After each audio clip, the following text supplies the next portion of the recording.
Relationship issues are very common in this society, and many people fall into romantic relationship without full understanding of what it takes to have healthy, committed partnership, and something we all deserve. Do you feel abused or mistreated in your relationship?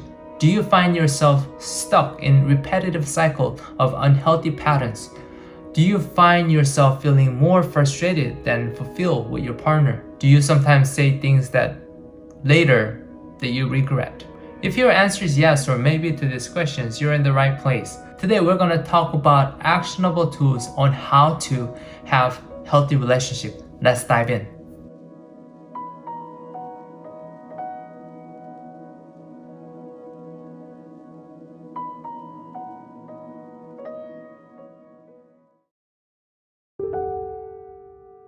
The first question I like to ask the couples that I work with in therapy is how this problem began.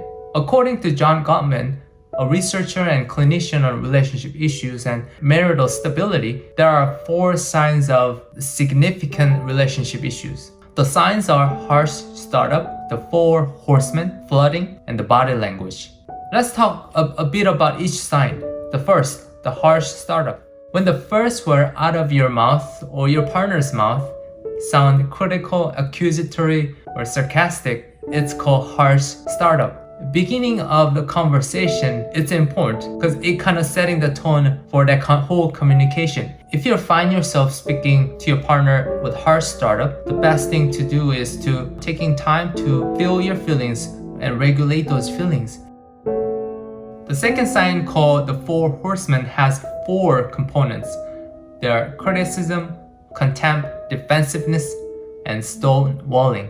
These are all negative ways to communicating in a relationship. They should be avoided when trying to resolve an issue. The criticism, the first horseman, happen when someone attacks their partner integrity or personality. Consider Jenny and Dave. Jenny likes things clean and orderly, whereas Dave tends to be messy. When Jenny sees that her husband Dave has left the dirty clothes on the floor, Jenny got upset and she said, "Why didn't you pick up the clothes? You're so lazy. You never help around here." Notice her complaints about dirty clothes on the floor, which is valid. However, she attacked Dave personally when expressing her anger.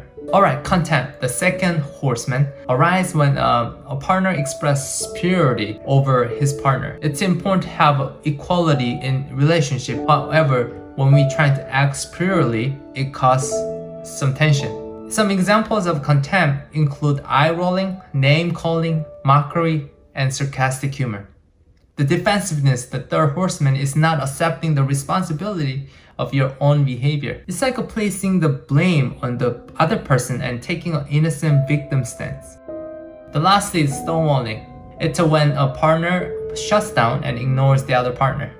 Alright, so we went over 4 horsemen: criticism, contempt, defensiveness, and stonewalling. And we all do this to a certain degree, and we want to be aware of these behaviors when that happens so that we're able to pull ourselves out of these behaviors.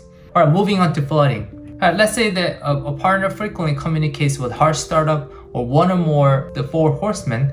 The other partner feel coldly and emotionally overwhelmed. And when we feel overwhelmed, it's easier to disengage emotionally and kind of shut down. Unfortunately, this leads to a breakup or divorce. Going back to Jenny's case, if she spoke to her husband in a very critical manner every single day, it could leave her husband feeling flooded and disengaged. And when there's a constant emotional attack, we often feel flooded with our feelings, and oftentimes our system wants to just disengage. And so it's important to monitor your emotional state so that we don't get to the point of that flooding. And the last sign, the body language. When flooding happens in a relationship, it can create physiological changes to the body. And when a partner feels distressed from tense discussion, maybe the heart rate speed up. Adrenaline kicks in with, leading to a fight or flight response, and the blood pressure arises. So in this state, it's very difficult to respond appropriately and paying attention to what your partner is saying. It's important to monitor your own body language and your partner's body language and the body sensation so that we can use these signs to de-escalate the situation. These signs are very normal. It's just kind of universal human behaviors. However, we don't want to repeat some of the behaviors because it can create more issues in a relationship. And we're talking about this because we want to be aware of the behaviors that we engage so that we can choose what behaviors are most effective. Now let's develop healthier tools for handling conflict. In the John Gottman book, The 7 Principles for Making Marriage Work, suggests that the turning towards each partner by simply noticing and embracing small moments in your partnership. This is opposite of beginning a discussion with harsh startup. The couples who make time for each other and by simply sitting next to each other over coffee or laughing through comedy or taking an evening walk through the neighborhood, and it can create positive energy. You can turn towards each other with loving gestures such as holding hand, giving a warm, gentle hug, making eye contact, using softer tone of voice, or just simply listening. Turning towards your partner instead of away is the foundation of trust, connection, passion, and happy and healthy relationship.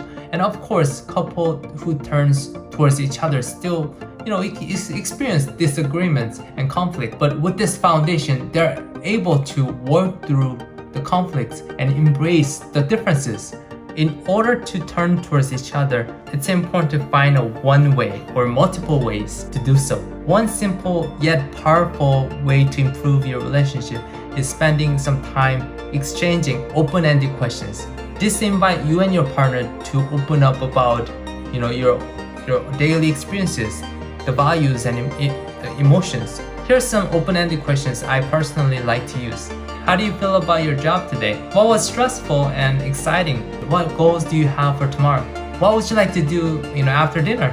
These are the simple questions we can ask pretty much everyone. And it is also important to listen to your partner. It's what it's like to engage. Listening is not talking. It's about exchanging, going back and forth. So we don't want to just share and share. Open-ended questions can help us, have the balanced exchange. It's an experience of growth and connection with your partner. It's normal to have unhealthy pattern in every relationship. It is impossible to have just healthy patterns.